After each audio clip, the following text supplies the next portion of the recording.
नई सुबह presents weekly news round up. Top stories. Sukkur और ठट्ठा में पोलियो के 2 नए केसेस रिपोर्ट हुए। सिंध के अजला बदीन और ठट्ठा से 2 लड़कियों में पोलियो वायरस की तस्दीक हुई, जिससे इस साल मुल्क भर में केसेस की तादाद 29 तक पहुंच गई।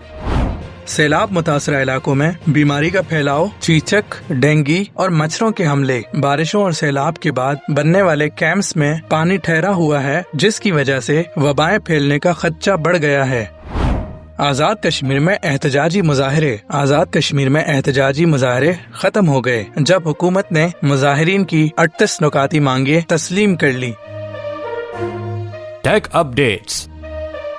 NVIDIA ने जापानीज IT जायंट फुजित्सु के साथ मिलकर एक नई पार्टनरशिप का ऐलान किया है, जिसमें AI और रोबोटिक्स का फ्यूचर बदलने पर फोकस होगा। दोनों कंपनीज मिलकर सुपर कंप्यूटिंग, AI चिप्स और ऑटोनोमस रोबोट्स के एडवांस प्रोजेक्ट्स पर काम करेंगी। इस पार्टनरशिप का मकसद AI रिसर्च को तेज करना, इंडस्ट्रियल ऑटोमेशन और हेल्थ के रोबोट्स को इम्प्रूव करना है। ये डील दोनों मुल्कों के टेक्नोलॉजी सेक्टर को मजीद मजबूत करेगी। 29 से 30 सितंबर तक कुवैत में पाकिस्तान और कुवैत के दरमियान एक टेक कॉन्फ्रेंस का इनकाद हुआ। इस कॉन्फ्रेंस में AI, blockchain, fintech, smart cities और डिजिटल स्टार्टअप्स के हवाले से गुफ्तगू हुई। दोनों ममालिक ने डिजिटल इन्वेस्टमेंट और कोऑपरेशन को बढ़ावा देने पर इत्तफाक किया। इस कॉन्फ्रेंस का मकसद बायलैटरल कोऑपरेशन को मजबूत करना और दोनों ममालिक की डिजिटल इकोनॉमी को आगे बढ़ाना था।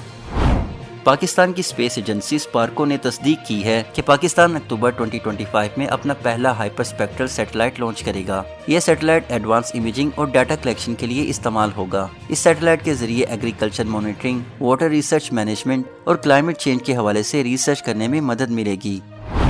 जापान की एक बड़ी बेवरेज कंपनी असाही को एक साइबर अटैक का सामना करना पड़ा। अटैकर्स ने कंपनी के इंटरनल सिस्टम को टारगेट किया, जिसकी वजह से प्रोडक्शन और डिस्ट्रीब्यूशन का अमल मुतासिर हुआ। अभी तक हैकर्स ने अपनी डिमांड्स क्लियर नहीं की, लेकिन साइबर सिक्योरिटी एक्सपर्ट्स का कहना है कि ये रैंसमवेयर हो सकता है।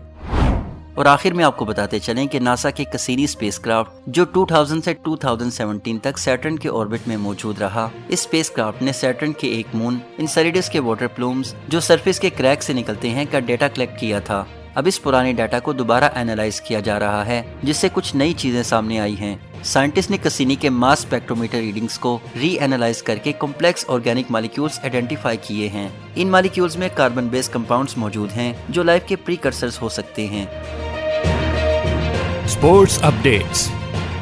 अक्टूबर और नवंबर के महीने में साउथ अफ्रीका पाकिस्तान के साथ एक मुकम्मल सीरीज खेलने के लिए पाकिस्तान आ रही है। पाकिस्तान क्रिकेट बोर्ड ने इस सीरीज के स्केड्यूल का ऐलान कर दिया है, जिसमें पहला टेस्ट मैच 12 अक्टूबर से 16 अक्टूबर तक लाहौर के कजाफी स्टेडियम में खेला जाएगा, जबकि दूसरा टेस्ट मैच 20 अक्टूबर से 24 अक्टूबर तक रावलपिंडी क्रिकेट स्टेडियम में खेला जाएगा। ये दोनों matches ICC world test championship का हिस्सा होंगे। इस सीरीज में खेले जाने वाले 3 T20I इंटरनेशनल मैचेस बिलतरतीब 28 अक्टूबर, 30 अक्टूबर और 1 नवंबर को खेले जाएंगे, और इस सीरीज के खेले जाने वाले वनडे मैचेस बिलतरतीब 4 नवंबर, 6 नवंबर और 8 नवंबर को खेले जाएंगे। इन वनडे मैचेस के जरिए दोनों टीम्स अपने ICC सुपर लीग पॉइंट्स भी हासिल करेंगी।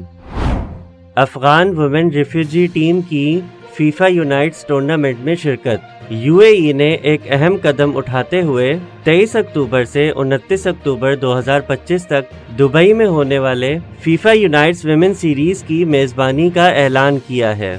इस टूर्नामेंट में रेफ्यूजी विमेन्स फुटबॉल टीम भी शामिल होगी, जो पहली दफा किसी इंटरनेशनल फीफा इवेंट में हिस्सा ले रही है। इस सीरीज का मकसद मुख्तलिफ बैकग्राउंड से आने वाली विमेन प्लेयर्स को एक प्लेटफॉर्म देना है, जहां वो अपनी सलाहियतों का मुजाहिरा कर सकें। Weather updates. गुज़िश्ता हफ्ते पूरे मुल्क का मौसम ज्यादातर गर्म और मरतूब रहा, खासकर सदरन और सेंट्रल इलाकों में, मगर कई जगहों पर बारिश, आंधी और गरज चमक भी रिकॉर्ड की गई। कराची, हैदराबाद, मीरपुर खास और दूसरे कुछ इलाकों में तेज बारिश हुई। कराची के कुछ इलाकों में 20 से 30 मिलीमीटर बारिश रिकॉर्ड की गई। हैदराबाद और मीरपुर खास में भी तेज बारिश हुई, जिससे गर्मी की शिद्दत में कमी वाक़ई हुई। पंजाब में गैर मुल्की हवाओं के दाखिल होने की वजह से कई इलाके खासकर नॉर्थ ईस्ट पंजाब, اور پٹوہر ریجن میں گرج چمک کے ساتھ بارش دیکھنے کو ملی۔ کچھ ڈسٹرکٹس میں مسلسل بارش کا الرٹ جاری ہوا تھا۔ نارتھ خیبر پختونخوا کے کچھ حصوں میں گرج چمک کے ساتھ ہلکی بارش ہوئی، جبکہ زیادہ تر علاقوں میں موسم گرم اور خشک رہا۔ گلگت بلتستان اور آزاد کشمیر میں گرج چمک کے ساتھ ہلکی بارش ریکارڈ کی گئی۔ پہاڑی علاقوں میں بارش کے بعد ہوا میں ٹھنڈک محسوس کی گئی۔ بلوچستان کے کچھ کوسٹل علاقوں میں تیز ہوا کے ساتھ ہلکی بارش ہوئی۔ یہ معلوماتی مواد نئی صبح کی جانب سے پیش کیا گیا۔ اپنی آراء کے اظہار کے لیے کامنٹ کیجیے یا ڈسکرپشن میں دیے گئے رابطے کے ذرائع استعمال کیجیے۔